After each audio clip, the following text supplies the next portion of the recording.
Hello बेटे, आवाज आ रही है? Yes sir. Yes sir. Sir ठीक है, यस सर। बाकी लोग अपने आप को म्यूट कर लेना और अपन लास्ट में क्वेश्चन आंसर सेशन रखें। अभी समझते रहना, अदरवाइज क्या टॉपिक पूरा नहीं हो पाता। ठीक है ना बेटे? बहुत से लोग हो जाएंगे सर। ओके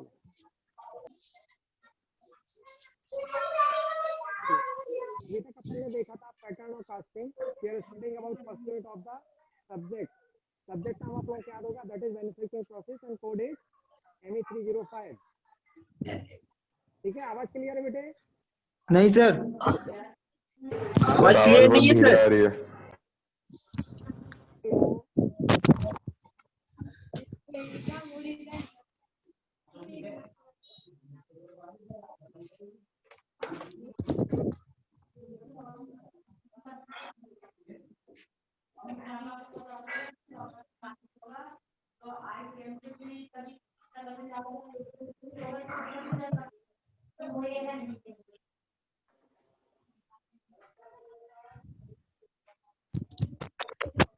हेलो आवाज आने लगी? नो सर, अच्छे से नहीं आ रही सर।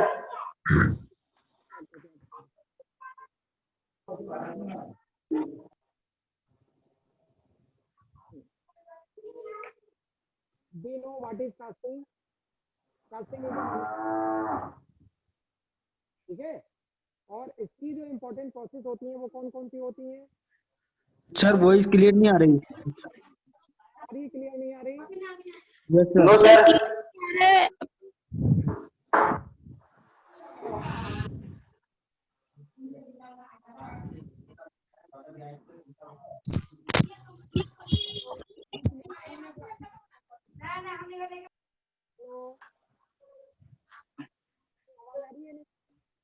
No sir.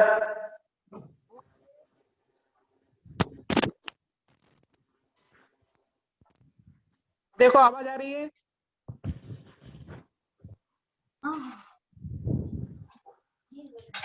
आवाज आ रही है बेटे अभी? Yes sir. सर। चलो अपन अब आगे स्टार्ट कर लेते हैं, ठीक है ना? Yes sir. तो हमने अभी तक जो पढ़ा है वो कास्टिंग के बारे में थोड़ा बहुत पढ़ चुके हैं। We know what is a pattern and what is a mould. अब सर। इसमें जो इम्पोर्टेंट स्टेप होता है दैट इज कास्टिंग। तो हमने इसमें लिखा है casting is one of the most ancient methods of manufacturing of metallic parts. Metallic part बनाने की सबसे पुरानी जो मेथड है all over the world, upon India में देखें तो सबसे पहले कास्टिंग है। इसके पहले मैं एक स्लाइड दिखाता हूँ, ये वाली। इसमें देखो एक आपको फिगर दिख रहा होगा, इसके आगे नीचे लिखा हुआ iron pillar. This iron pillar is in new Delhi, Mehrauli, जहाँ पे की कुतुब मीनार उसके पास में यहाँ पे आयरन पिलर है। और इसकी जो एज है लगभग वो 2000 साल की पुरानी है। And this has been manufactured by casting method. ठीक है ना? और इसकी सबसे बड़ी खासियत क्या है? नहीं दिख रहा है सर, स्क्रीन पे शो नहीं हो रहा। अभी तो शो हो रहा है, मेरी स्क्रीन पे शो हो रहा है। अब ठीक है, अब ठीक है, अब आया सर। तो इसमें जो आयरन पिलर है that has been manufactured by Indians 2000 years ago and this has been manufactured by casting. और इसकी सबसे बड़ी खासियत क्या है कि इसमें जो इंग्रेडिएंट्स हैं वो ऐसे हैं कि इसकी रस्टिंग आज तक नहीं हुई है। तो एक अलग इश्यू, अपन इस पर बात नहीं करते हैं। बट हमारा कहना यह है कि जो कास्टिंग मेथड है इंडिया में अभी वो कम से कम 2-2.5 हजार साल पहले से चल रही है। इसके अलावा एक स्टैचू है जिसमें एक राजा की स्टैचू दिख रही है, एक घोड़ा बना हुआ दिख रहा है। तो ये 3 एग्जाम्पल हमने यहाँ पे लिए हुए हैं कि कास्टिंग बहुत पहले से इस्तेमाल की जा रही है, किसके लिए? और मैन्युफैक्चरिंग मेथड। ठीक है ना? अब इसमें जो सबसे इंपॉर्टेंट स्टेप होते हैं, सबसे पहला स्टेप होता है pattern making, then mould making, then pouring.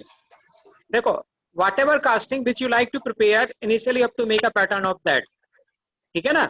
और पैटर्न बनाने के बाद, हमारी आवाज आ रही है? Yes sir. Yes sir. Yes sir. Pattern बनाने के बाद हमें उसका मोल्ड तैयार करना है। We can make use of a sand mould और we can prepare a metallic mould और डाई। इसके बाद हमें मेटल को पिघलाना है। जिस मेटल की आप कास्टिंग मटेरियल की कास्टिंग करना चाहते हैं उसको आपको पिघलाना है इन अ furnace. Then you have to collect that molten metal in a ladle and that you have to pour it in a previously prepared mold cavity। Mould cavity pour होने के बाद क्या होता है? ये सॉलिडिफाई हो जाता है। सॉलिडिफाई होने के बाद जो अनवांटेड पार्ट्स हैं इसके, जो उसके ऊपर चिपके रह जाते हैं, उनको निकाल के अलग कर देते हैं, मतलब उसकी क्लीनिंग करते हैं। क्लीनिंग करने के बाद हमें कास्टिंग हमारी मिल जाती है। तो ये एक प्रोसेस होती है कास्टिंग की जिसमें ये इंपॉर्टेंट स्टेप्स होते हैं। बट यहाँ पे आपको 5 दिख रहे होंगे, लेकिन 3 इंपॉर्टेंट स्टेप्स होते हैं, pattern making, mould making and casting. Casting में तीनों चीजें शामिल हो जाती हैं, melting, then solidification and cleaning. यहाँ तक क्लियर है? Yes, sir. Yes, sir.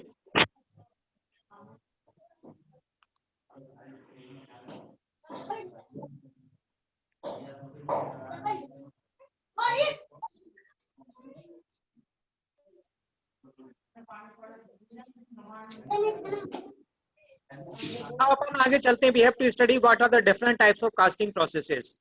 तो अलग अलग जो कास्टिंग प्रोसेस है, आप चाहो तो नाम उसमें लिख सकते हो, ये आप समझ सकते हो अभी कि चूंकि हमने सबसे पहले सैंड मोल्ड इस्तेमाल किया है, तो उसकी वजह से ये जो प्रोसेस है ये क्या कहलाती है, सैंड मोल्ड कास्टिंग।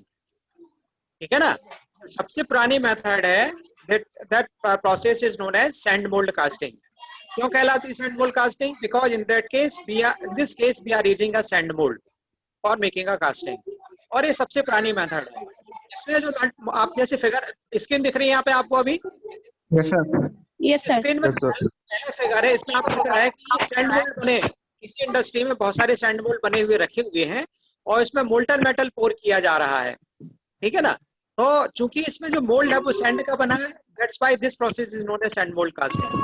इसी को यदि अपन 2D डायग्राम से समझना चाहें तो जो मेटल का फ्लो होता है उसको समझने के लिए गेटिंग एलिमेंट्स दिया गया है। मोल्टन मेटल यहाँ से फ्लो होता है जिसका नाम है पोरिंग बेसिन। ठीक है ना? पोरिंग बेसिन के थ्रू मोल्टन मेटल फिल किया जाता है और ये पूरा चैनल है जिस चैनल के थ्रू फ्लो के कहाँ पर पहुंचता है, मोल्ड कैविटी के अंदर पहुंचता है। तो पोरिंग बेसिन के बाद आता है स्क्रू। ये जो डाउन चैनल आपको दिखता है ना, लंबा कॉनिकल दिख रहा हो आपको, ये स्क्रू कहलाती है। ये गेट गलत लिखा है यहाँ पे, गेट नहीं, मैंने कहीं से चूंकि इंटरनेट से फिगर उठाया तो गेट नहीं है, गेट यहाँ पे होता है। मोल्टन मेटल जब मोल्ड कैविटी के अंदर ठीक पहले जो एंटर होता है, तो वो वाला जो पोर्शन है वो कहलाता है गेट। तो गेट यहाँ पे गलत लिखा गया, इसको सही मत मानना। ये चोक है, या इस पोर्शन को बोला गया है sprue base well. Molten metal ऊपर से हमने फ्लो कराया, स्क्रू के थ्रू नीचे आया, तो ये जो जगह रहती है हल्का सा गड्ढा रहता है यहाँ पे, इसको बोलते हैं स्क्रू बेस बेल। आवाज क्लियर बेटा? Yes, sir. Yes, sir. Yes, ठीक है। Sir. इसके बाद ये जो पोर्शन है ये कहलाता है रनर। इतना लंबा आपको दिख रहा है, ये कहलाता है रनर। और गेट यहाँ पे रहता है, थोड़ा सा इसको चौड़ा कर दिया जाता है, इसी पोर्शन को अपन गेट बोल देते हैं। गेट यहाँ पे नहीं, इसको समझना। और हमारा ये जो मोल्ड है that has been prepared in 2 parts. तो एक ये पार्ट अलग है नीचे वाला, जिसमें दिख रहा है पार्टिंग लाइन लिखी हुई है। पार्टिंग लाइन के नीचे एक मोल्ड है और पार्टिंग लाइन के ऊपर एक दूसरा मोल्ड है। नीचे वाले मोल्ड को अपन बोलते हैं ड्रैग और ऊपर वाले मोल्ड को क्या बोलते हैं? This portion is known as cope. तो कोप और ड्रैग को प्रॉपर्ली अरेंज किया जाता है, जब जाके आपका गेटिंग एलिमेंट तैयार हो जाता है। अभी आपको जो ब्लैक पोर्शन दिख रहा है, ये मान के चलो कि इसमें हमने क्या भर दिया है, इसमें हमने भर दिया है मोल्टन मेटल। ठीक है ना? तो मोल्टन मेटल कहाँ से एंटर करते हैं? पोरिंग बेसिन के थ्रू एंटर करते हैं, फिर फ्लो होता है स्क्रू में, sprue base well, runner. Runner के बाद गेट के थ्रू एंटर होता है, कहाँ पे? मोल्ड के अंदर एंटर होता है। अब यहाँ पे आपको 2 चीजें दिख रही होंगी। इस पोर्शन का नाम लिखा गया ब्लाइंड राइजर और इस पोर्शन का नाम लिखा है ओपन राइजर। तो ओपन राइजर एक कैविटी होती है जिसमें क्या होता है, अपन क्या करते हैं, या चाहे ओपन राइजर हो या ब्लाइंड राइजर हो, इसमें extra amount of metal bore किया माने इकट्ठा किया जाता है। और ये जो मोल्टन मेटल रहता है ये धीमे धीमे सप्लाई होता रहता है, किसके अंदर? मोल्ड कैविटी के अंदर। कब सप्लाई होता है? जबकि इसमें सॉलिडिफिकेशन स्टार्ट होता है। हमने जब लास्ट क्लास में पढ़ा था श्रिंकेज के बारे में, तो shrinkage of the metal occurs in 2 steps और 2 स्टेजेस। एक स्टेज को अपन ने नाम दिया था लिक्विड श्रिंकेज और दूसरे को नाम दिया था अपन ने सॉलिड श्रिंकेज। पढ़ा था, नहीं पढ़ा था पैटर्न अलाउंस के टाइम पे? Yes, sir. Yes, ठीक है ना? sir. तो Yes, ये sir. जो ओपन राइजर है, ओपन राइजर मतलब ओपन कैविटी है जो ऊपर से आपको दिखेगी। जैसा पोरिंग बेसिन आपको ऊपर से दिखेगा खुला हुआ गड्ढा, वैसे गड्ढा आपको ये भी दिखेगा, कैविटी ये भी दिखेगी। तो ये ऊपर की तरफ है, ये अंदर बनाई गई है। तो ये दोनों जगह क्यों प्रोवाइड की जाती है? ताकि मोल्ड का जितना रिक्वायरमेंट हो उससे एक्स्ट्रा अमाउंट मोल्टन मेटल हमें यहाँ से पोर करें और ये कहाँ पे इकट्ठा होता रहे? राइजर में, चाहे वो ओपन राइजर हो या ब्लाइंड राइजर हो। इसका नाम ब्लाइंड राइजर इसलिए रखा गया क्योंकि ये ऊपर तक नहीं आया है, ये यहीं कहीं है।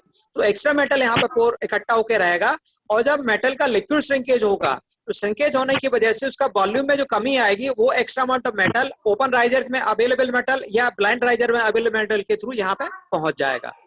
ठीक है ना? तो ये अंदर चलता है। ये किसके अंदर चलता है? ये चलता है सैंड मोल्ड के अंदर। ठीक है, यहां तक कोई डाउट हो तो पूछो अभी।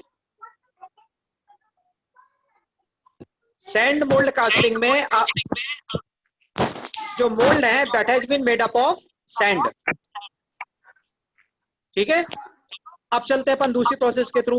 एक बहुत ब्रीफ में अपन देख रहे हैं आज अभी अपन। दूसरी कहलाती है परमानेंट मोल्ड कास्टिंग और die casting. Sand mould casting में हमारा जो मोल्ड रहता है that has been made up of sand material, whereas in this case it has been made up of some metal। और उसको चूंकि मोल्ड परमानेंट नेचर का होता है, मेटेलिक मोल्ड परमानेंट नेचर का होता है, इसलिए अपन इसको बोलते हैं परमानेंट मोल्ड का, और उस कास्टिंग को बोलते हैं परमानेंट मोल्ड कास्टिंग। इसमें आपको ये फिगर देखोगे तो पूरी मशीन आपको दिख रही है। ये यहाँ पे एक फर्नेस है, इंटीग्रल पार्ट है इसका, इसके थ्रू मोल्टन मेटल अंदर इंजेक्ट किया जाएगा। और यहाँ पे आपको दो चीजें दिख रही होंगी, एक इजेक्टर डाई और एक कवर डाई। दिख रही है आप लोगों को? Yes, sir. सर वो नेटवर्क के हमारा- कारण मुझे नहीं दिख रहा है। ये देखो हमारी स्क्रीन पे बेटा बिल्कुल दिख रहा है पूरा, मेरे मोबाइल पे भी दिख रहा है और लैपटॉप पे भी दिख रहा है। यहाँ पे यस सर, दिख रहा है। अब क्लियर दिख रहा है ना? तो Yes, अब sir, जो अब मेटल clear है। अब जो मेटेलिक मोल्ड है, मेटेलिक मोल्ड, एक मिनट, मेटेलिक मोल्ड कितने पार्ट में है? दो पार्ट में। यहाँ पे एक्चुअली ये दो पार्ट में इसलिए रखा जाता है क्योंकि इसको हम ब्रेक कर नहीं सकते हैं, तो मोल्ड के अपन दो पार्ट कर देते हैं, दोनों मूवेबल होते हैं, दोनों में से किसी को अपन एक फिक्स कर देते हैं, इनको मूवेबल बनाए रहते हैं। तो इसका नाम लिखा है एजेक्टर डाई और कवर डाई। कवर डाई लगभग फिक्स पोजीशन में रहती है और एजेक्टर डाई जैसे यहाँ लिखा है मूवेबल रहती है, मतलब हम इसको आगे पीछे खिसका सकते हैं। मैकेनिज्म जो मैकेनिज्म अवेलेबल होती है इसके थ्रू अपन इसको आगे पीछे खिसका सकते हैं। तो जब हमें कास्टिंग करनी होती है, हम एजेक्टर डाई को इसकी तरफ खिसकाते हैं, कवर डाई की तरफ, तो एक इकट्ठा पोर्शन हो जाता है और इसके अंदर ऑलरेडी कुछ कैविटीज बनी होती हैं जो कि मशीनिंग मेथड या मेटल कटिंग के द्वारा बनाई जाती हैं, जो कि दूसरी दोनों पोर्शन में अवेलेबल होती हैं। इसमें भी कुछ गेटिंग एलिमेंट्स होते हैं, जैसे पोरिंग बेसिन होगा, यहाँ पे स्क्रू होगी या रनर होगा, गेट होगा, ये सारी चीजें होंगी। लेकिन इसमें राइजर अवेलेबल थोड़ा सा कराते हैं। और जब हम ये जो एक्चुअली क्या है यहाँ पे, इसको बोलते हैं ये फर्नेस है एक प्रकार से। फर्नेस में मोल्टन मेटल है और गूंजने के थ्रू कहाँ पे गया हुआ है, ये मोल्टन मेटल अंदर जाता है। तो जब हमें मोल्टन मेटल अंदर फ्लो कराना होता है तो उस केस में हम इस एजेक्टर डाई या मूवेबल पैटर्न को कवर डाई की तरफ मूव करते हैं, ये क्लोज हो जाता है। क्लोज होने के बाद हम मोल्टन मेटल को प्रेशर के थ्रू अंदर इंजेक्ट कराते हैं और फिर उसको सॉलिडिफाई होने देते हैं। सॉलिडिफिकेशन के बाद हम क्या करते हैं, इस एजेक्टर डाई को वापस अपनी जगह मूव करते हैं और फिर इसके बाद कास्टिंग जो वहां पे सॉलिडिफाई होती है उसको अपन रिमूव कर सकते हैं। तो ये जो मेथड रहती है ये कहलाती है डाई कास्टिंग या permanent mould casting. Permanent mould casting क्यों है? क्योंकि यहाँ पे मोल्ड आपका परमानेंट नेचर का है, इसको आपको ब्रेक नहीं करना पड़ता है। हम जितनी कास्टिंग चाहें एक ही मोल्ड के थ्रू यहाँ पे तैयार कर सकते हैं। अब यहाँ पे दो नाम आपको लिखे दिख रहे होंगे, one is known as gravity die casting and other known as pressure die casting. ये दोनों डाई कास्टिंग के टाइप्स हैं। डाई कास्टिंग का मतलब क्या होगा कि जिसमें कि मोल्ड किसका बना हुआ हो, मेटल का बना हुआ हो। क्लियर है इतना? आवाज आ रही है बेटे? Yes, sir. ठीक है। तो ग्रेविटी डाई कास्टिंग का मतलब होता है कि जो मोल्टन मेटल फ्लो होगा किसके अंदर, इस मोल्ड कैविटी के अंदर, मेटेलिक मोल्ड कैविटी के अंदर या डाई के अंदर, वो ग्रेविटी की वजह से फ्लो होगा। मतलब उस केस में ये यहाँ पे नहीं होगा, हमें ऊपर से मोल्टन मेटल फ्लो कराना पड़ेगा। मतलब जो नोजल यहाँ पे कनेक्टेड है मोल्टन मेटल सप्लाई करने केवल ये वो टॉप से सप्लाई होगा, हम इसको भरते रहेंगे और कोई प्रेशर इंजेक्ट नहीं करेंगे। और दूसरी ओर से ये pressure die casting. Pressure die casting का मतलब क्या, प्रेशर डाई कास्टिंग का मतलब क्या है कि जैसे इस केस में हम क्या कर रहे हैं, हाइड्रोलिक सिलेंडर लिया हुआ, इसके थ्रू हम यहाँ पे प्रेशर अप्लाई कर रहे हैं। प्रेशर अप्लाई करने के साथ जो भरा हुआ मोल्टन मेटल है प्रेशर के साथ इंजेक्ट होता है, तो इसको बोला जाता है प्रेशर डाई कास्टिंग। मतलब इसमें हमें अकेले अलग मैकेनिज्म का रिक्वायरमेंट होता है। और ग्रेविटी डाई कास्टिंग में जैसे सिंपल अपन ने पहले देखा था कि ऊपर से मोल्टन मेटल अपन पोर करेंगे और सीधे सीधे मोल्ड कैविटी के अंदर चला जाएगा। दोनों में अंतर इतना रहता है कि कई बार जब डाई की अंदर की शेप काफी कॉम्प्लिकेटेड होती है तो कई बार मोल्टन मेटल हर जगह पे नहीं पहुंच पाता है, तो उस केस में प्रेशर डाई कास्टिंग की आवश्यकता पड़ती है।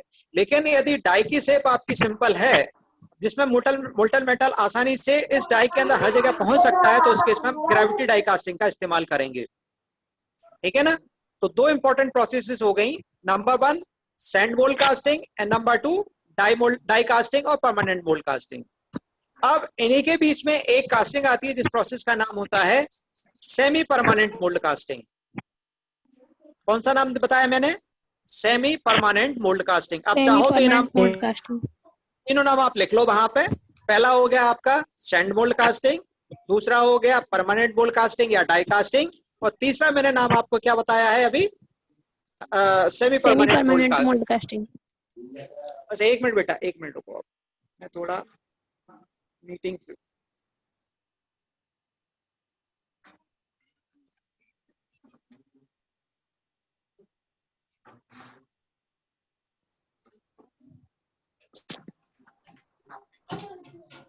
ठीक है, यहां तक तो कोई डाउट नहीं है। तो सेमी परमानेंट मोल्ड कास्टिंग अपन किसको बोलेंगे? देखो, शायद आपको मैंने एक चीज बताई थी कि कास्टिंग के अंदर एक टर्म इस्तेमाल होता है जिसका नाम होता है कोर, CORE। बोला था मैंने। कोर क्या होता है कि जब भी कास्टिंग के अंदर किसी प्रकार की कैविटी बनानी हो, तो उस कैविटी बनाने के लिए हम क्या करते हैं, ये जरूरी होता है कि जब हम मोल्डिंग कर रहे हो, कास्टिंग कर रहे हो, तो उस तरफ मोल्डर मेटल नहीं पहुंचना चाहिए। तो मोल्ड कैविटी जो बनाते हैं उसमें हम सैंड का बनाया हुआ एक ऑब्जेक्ट रख देते हैं, उसी से वो साइज का, जिस टाइप की कैविटी अपन को कास्टिंग में चाहिए होती है, तो वो ऑब्जेक्ट कहलाता है कोर, CORE। ठीक है ना। जैसे मैंने हमें डस्टर जैसा ऑब्जेक्ट बनाना है, इसके साथ ही साथ उस ऑब्जेक्ट में एक होल भी होना चाहिए। तो होल को हम बड़ा, यदि होल की साइज बड़ी है, 10 mm डायमीटर का है, 20 mm डायमीटर का है, तो उस होल को अपन कास्टिंग के थ्रू बना सकते हैं। ठीक है, Yes, sir. ठीक है। तो Yes, उस कास्ट होल को Yes, बनाने sir. का जो तरीका है, हम मोल्ड कैविटी के अंदर एक ऑब्जेक्ट प्लेस कर देंगे और उस ऑब्जेक्ट का नाम होगा कोर। क्या नाम होगा? कोर। कोर। ठीक है। तो यदि हमारा मोल्ड मेटल का बना हो और जो कोर हो वो किसका बना हो? सैंड का बना हो। फिर से सुनना ध्यान से। If mould is made up of metal और it is a die, and on the other hand the core used is made up of sand, then that process of the casting will be known as semi permanent semi mold casting। Permanent mould casting. 3 नाम मैंने आपको sir, बता दिए। हाँ बोलो। Sir core का function क्या होता है? देखो, मैंने अभी क्या बोला, जैसे मान लो हमारा डस्टर जैसा ऑब्जेक्ट बनाने जा रहे हैं। सिंपल है। डस्टर मतलब जिसे अपन ब्लैक बोर्ड साफ करते हैं। समझ में आया नहीं आया? Yes sir. क्यूबॉइड है, अब उसमें हमें एक होल चाहिए बीच में कहीं पे भी, और वो है 20 mm डायमीटर का थ्रू होल है। ठीक है ना। Okay sir. अब उस होल को बनाने का तरीका क्या है कि जो मोल्ड हमने पैटर्न बनाया, पैटर्न में हमने उस होल के लिए कोई जगह नहीं दी, मॉडिफिकेशन कर लिया पैटर्न में, पैटर्न में कोई होल नहीं है। हमने जो जो मोल्ड तैयार किया है वो एक क्यूबॉइड शेप का है, मतलब कैविटी, मोल्ड कैविटी कैसी? क्यूबॉइड शेप की है। अब यदि उस मोल्ड कैविटी में हम मोल्टन मेटल फिल कर देंगे तो हमारा एक सॉलिड डस्टर निकल आएगा, उसमें कोई होल नहीं होगा। ठीक है ना। Yes sir. लेकिन यदि हम कहीं पे एक होल बनाना चाहते हैं, तो जिस साइज का आपको होल चाहिए उस साइज का आप एक ऑब्जेक्ट पहले से मोल्ड करके रखोगे। किसका बना के रखोगे? सैंड के थ्रू बना के रखोगे। जैसा मोल्ड बनाते हैं, बस एक सिलेंडर अपन ने बना के रख लिया। किसका बना हुआ है? वो सैंड मटेरियल का बना हुआ। और जहां पे अब उस सैंड को, अब जहां पे सैंड ऑब्जेक्ट को जहां पे रखना चाहे तो मोल्ड के अंदर उसको अपन रख देते हैं। तो उस मोल्ड कैविटी में जब अपन ने उस कोर को रखा या सिलेंड्रिकल ऑब्जेक्ट को रखा जो कि मोल्ड मटेरियल का बना हुआ, सैंड मोल्ड मटेरियल का बना हुआ है, और बाद में जब अपन मोल्टन मेटल फिल करते हैं तो जिस जगह पे कोर रखा है उस जगह पे मोल्टन मेटल नहीं पहुंच पाएगा। पक्का? Yes, sir. ठीक है। इसके बाद जब सॉलिडिफिकेशन होगा, हम मोल्ड को ब्रेक करेंगे, तो मोल्ड को ब्रेक करने के साथ साथ हमें जो कोर है, जो सिलिंड्रिकल ऑब्जेक्ट रखा था, उसको भी ब्रेक करके निकालना पड़ेगा। तो जो कास्टिंग निकलेगी मेटल की, उसमें आपको एक होल दिखेगा। होगा नहीं होगा? Yes sir. और वो होल की शेप और साइज कैसी होगी? वो डिपेंडेंट होगी कोर की शेप और साइज पे। ठीक है। Yes sir. ठीक है। तो जो ऑब्जेक्ट हम कास्टिंग में किसी प्रकार की कैविटी बनाने के लिए इस्तेमाल करते हैं, मोल्ड के अंदर रखा जाता है, उस ऑब्जेक्ट को अपन बोलते हैं कोर, CORE। Okay sir. तो सैंड मोल्ड कास्टिंग में कोर भी सैंड का बना होगा और मोल्ड भी सैंड का बना होगा। परमानेंट मोल्ड कास्टिंग है तो उसमें मोल्ड भी मेटल का बना होगा और कोर भी मेटल का बना होगा। लेकिन यदि सेमी परमानेंट मोल्ड कास्टिंग है तो उसमें जो मोल्ड होगा that will be made up of metal and core will be made up of sand. इतना चीज, बस 3 चीजें याद रखो आप। Okay sir. ठीक है।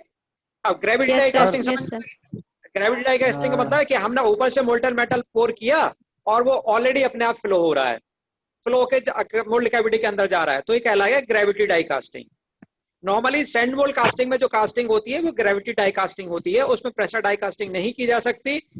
सैंड मोल्ड कास्टिंग में क्योंकि यदि अपन प्रेशर से मोल्टन मेटल इंजेक्ट करेंगे तो आपका मोल्ड ब्रेक हो जाएगा, क्योंकि वो किसका बना हुआ है, सैंड मटेरियल का बना हुआ है, मोल्टन मेटल लीक कर जाएगा वहां से, ठीक है ना। तो ये जो प्रेशर डाई कास्टिंग है ये सिर्फ और सिर्फ मेटेलिक मोल्ड के साथ पॉसिबल होती है। लेकिन यहाँ पे दो पॉसिबिलिटीज बनती हैं कि या तो मोल्टन मेटल को ग्रेविटी की वजह से फ्लो करा दें, मोल्टन मेटल अपने आप फ्लो होकर चला जाए, तो उसको बोल देते हैं ग्रेविटी डाई कास्टिंग, और जिसमें आप मोल्टन मेटल इंजेक्ट कर रहे हैं, जैसे इसमें इंजेक्ट कर रहे हैं, तो इसको बोलते हैं प्रेशर डाई कास्टिंग। ठीक है, 3 नाम हो गए, sand mould casting, die casting and semi permanent mould casting. ठीक है, अब चौथी आती है सेंट्रीफ्यूगल कास्टिंग। कल किसी ने पूछा था, हाँ बोलो। वो सर वो एक स्टूडेंट है रंजू राव, वो सर आ नहीं पा रही है, तो उसने मैसेज किया था तो सर ने देखो रंजू राव को बोल दो, रंजू राव को बोल दो, मैंने इसलिए रिमूव किया है, वो अपना रोल नंबर डाल ले। 3 दिन से मैसेज दे रहा हूँ, रंजू राव बिल्कुल, उसको बोलो रोल नंबर डाल, मैं एडमिट कर लूंगा अभी यार। ओके बोल दो कॉल सर कर। चांदनी भी नहीं आ पा रही है। चांदनी को तो मैं एडमिट कर रहा हूँ बेटे, 4-5 बार एडमिट किया, उसको बोल दो मैं फिर से एडमिट करता हूँ। Okay sir. चांदनी तो रोल नंबर लिखा, मैं एडमिट कर रहा हूँ, लेकिन पता नहीं क्यों वो बाहर हो रही, मुझे नहीं पता, लेकिन मैं उसको एडमिट कर लूंगा अंदर। रंजू को बोलो रोल नंबर डाले।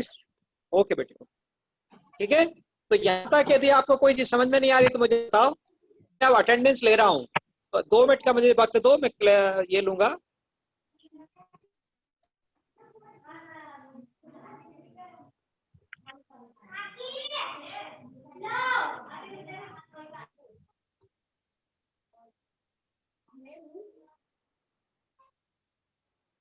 ठीक है, दोनों को बोल दो, मैं एडमिट कर लूंगा अभी उनको।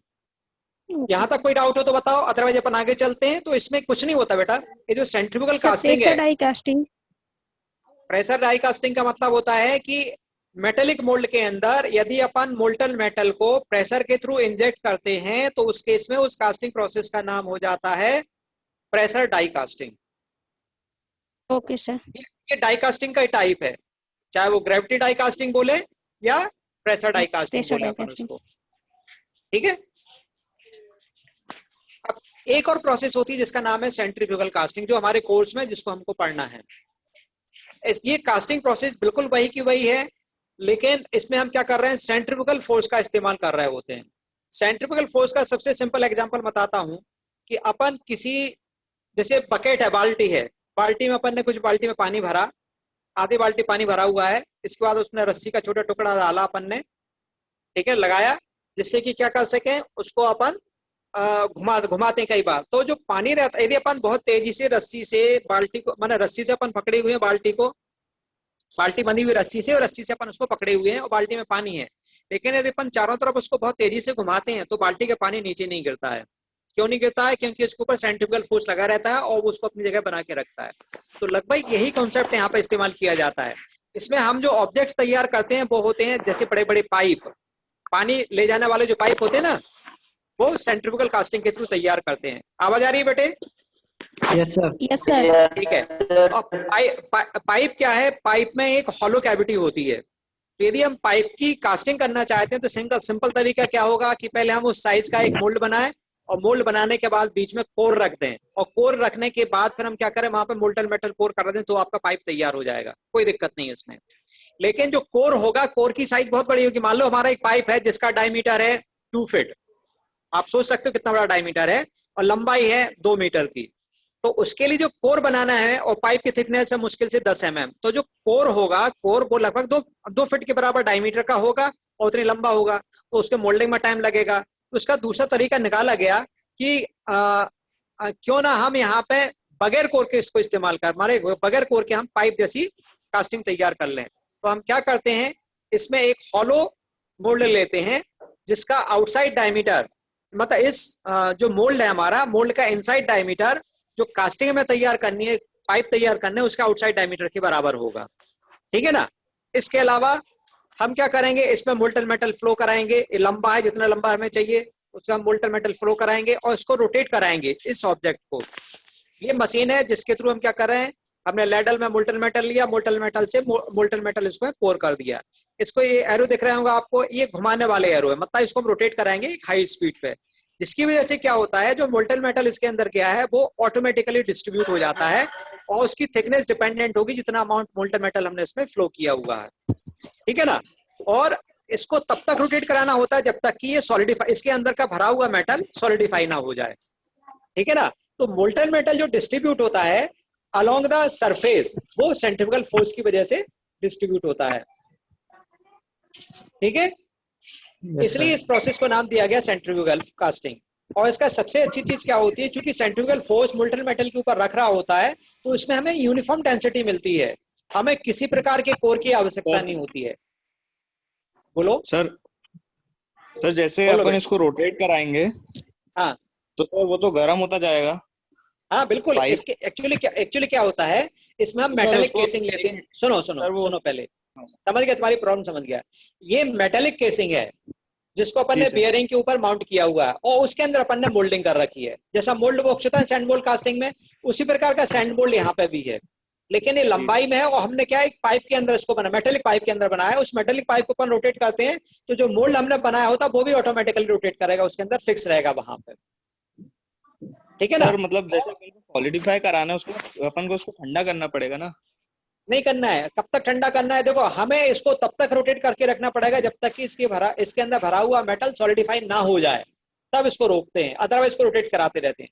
शुरुआत में धीमे धीमे रोटेट होता है। एक बार जब हमने इसमें पूरा मोल्टन मेटल फिल कर दिया, इसको पीछे खींच लेते हैं लैडल को, और ये लंबाई में तो डिस्ट्रीब्यूट होता है, इस लेंथ के थ्रू, इस ट्यूब के थ्रू डिस्ट्रीब्यूट होता है, लेकिन चारों तरफ हमारे सरकमफ्रेंस में ये सेंट्रीफ्यूगल फोर्स की वजह से डिस्ट्रीब्यूट होता है। और यहाँ पे जो पाइप बन के निकलेगा उसकी जो थिकनेस होगी वो डिपेंडेंट होगी कि इसके अंदर अपने कितना मेटल डाला हुआ है। जितना मेटल ज्यादा डालते चले जाओगे उस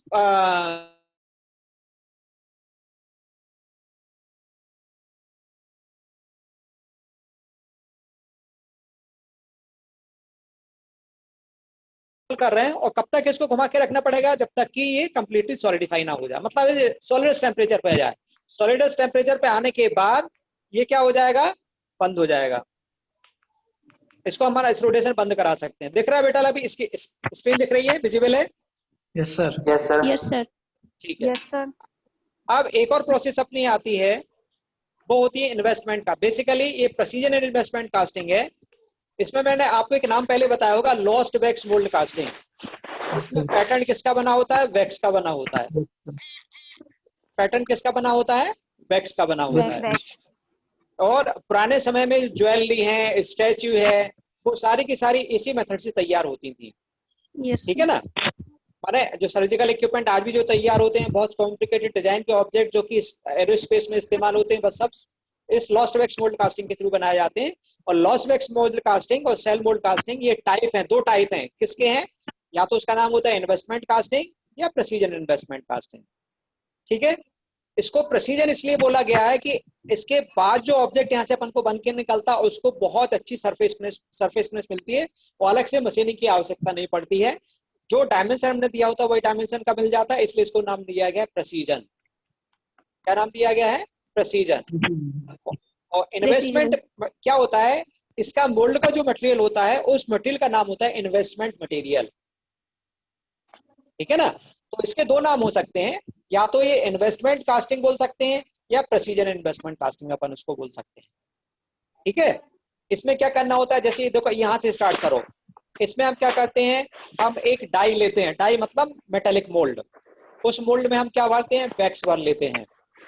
जैसे मान लो मैं डस्टर बनाना है, डस्टर जैसा ऑब्जेक्ट बनाना है, मल्टीपल बहुत सारे बनाने हैं, तो हमने डाई बनाई डस्टर की, जिसमें डाई वो कैविटी बनी हुई है, उसमें पिघला हुआ वैक्स भरा, और फिर उसको सॉलिडिफाई होने दिया। किसको सॉलिडिफाई होने दिया? वैक्स को। तो वैक्स को जब इसमें बाहर निकालेंगे तो क्या हो जाएगा, वैक्स का पैटर्न तैयार हो जाएगा। आ रही बात समझ में? Yes sir. यस ठीक है। सर। अब इस वैक्स के पैटर्न को हम क्या करते हैं, तैयार करते हैं, उसको डिप करते हैं इन्वेस्टमेंट मटेरियल में। इन्वेस्टमेंट मटेरियल बेसिकली एक स्लरी होती है जिसमें कि सैंड ग्रेन्स है, कुछ अल्कोहल होता है, और क्ले कुछ अलग प्रकार का इस्तेमाल होता है, केमिकल क्ले इस्तेमाल होता है इसमें, जिससे कि इजीली इसके ऊपर वो जम जाता है। हम इसको बार बार उसके अंदर डिप करते हैं और फिर बाहर निकाल लेते हैं। तो ऐसा कर करके इस वैक्स पैटर्न के ऊपर एक सेल तैयार, एक खोल तैयार हो जाता है। और हम इसको तब तक करते रहते हैं जब तक कि सेल की थिकनेस 10, 15 या 20 mm तक ना हो जाए, मतलब 1 से 2 सेंटीमीटर के बराबर हो जाए। फिर ऐसे इनको हम मल्टीपल उस फैशन में अरेंज कर देते हैं। ठीक है ना? और उसी प्रकार से गेटिंग एलिमेंट्स तैयार करते हैं, जैसे कि अपन सैंड मोल्ड कास्टिंग के लिए करते हैं। तो इसमें ऊपर जो अपन पोर्शन दिख रहा है, ये पोरिंग के लिए रहता है, मतलब यहाँ पे एक कैविटी बना देते हैं, पोरिंग बेसन होता है और ये स्क्रू रहता है, रनर रहता है, रनर के थ्रू ये मल्टीपल अपन तैयार कर सकते हैं। जैसे एक ऑब्जेक्ट ए है, उसी ऑब्जेक्ट को अपन मल्टीपल फैशन में इसके चारों तरफ लगा देते हैं, जिससे एक बार ही मल्टीपल कास्टिंग अपन यहाँ से तैयार कर सकें। तो पहले हमने बैक्स का पैटर्न तैयार किया, बैक्स के पैटर्न के ऊपर अपन ने इन्वेस्टमेंट मटेरियल की खोल तैयार कर ली। इसके बाद उसको अरेंज कर लिया, फिर इसको गर्म किया जाता है। गर्म करने से क्या होता है, इसका बैक्स सारा पिघल के निकल के अलग, जैसे इसमें दिख रहा होगा डी बैक्स लिखा ना, डी बैक्स लिखा है यहाँ पे, बैक्स निकल के अलग हो गया, यस ठीक है ना। तो ये खोल बच जाता है अपने पास में, और वो बहुत मजबूत होता है, इतना मजबूत होता है कि इसके टेम्परेचर को और मेटलोस्टैटिक प्रेशर मतलब मोल्टन मेटल का जो प्रेशर उसको बियर कर सकता है। तो उसको हमने पोरिंग करने के बाद उसको सॉलिडिफाई होने दिया, सॉलिडिफाई होने के बाद उसको ब्रेक कर लिया, ब्रेक करने के बाद अपन को ये सॉलिडिफाइड कास्टिंग ऐसी मिल जाएगी जो आपस में चिपकी हुई होगी। फिर इसको अपन क्लीन करेंगे, कट करेंगे और ऐसे पीसेस इनके अलग कर लेंगे। तो ये जो प्रोसेस है ये होती है प्रेसिजन इन्वेस्टमेंट कास्टिंग की।